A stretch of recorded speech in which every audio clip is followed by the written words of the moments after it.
તો માતા એવું કે કેક ખાતા હોય તો કેક 17 વાર તપાસ કરજો, ઈંડાવાળી કેક ના ખાતા.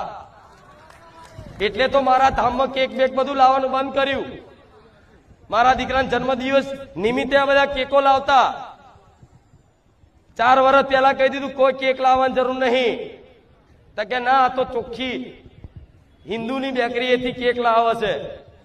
તો એક જન્મદિવસે ચલાવ્યું અને બીજા જન્મદિવસ તો પટેલ. મેં માતાએ મારા દીકરાને કીધું તારા જન્મદિવસ મનાવવો હોય ને તો માતા કહું એટલું કર. મારા દીકરાને ખાલી હુકમ કર્યો કે દીકરા જન્મદિવસ કઈ રીતે ઉજવાય હું તને બતાવું.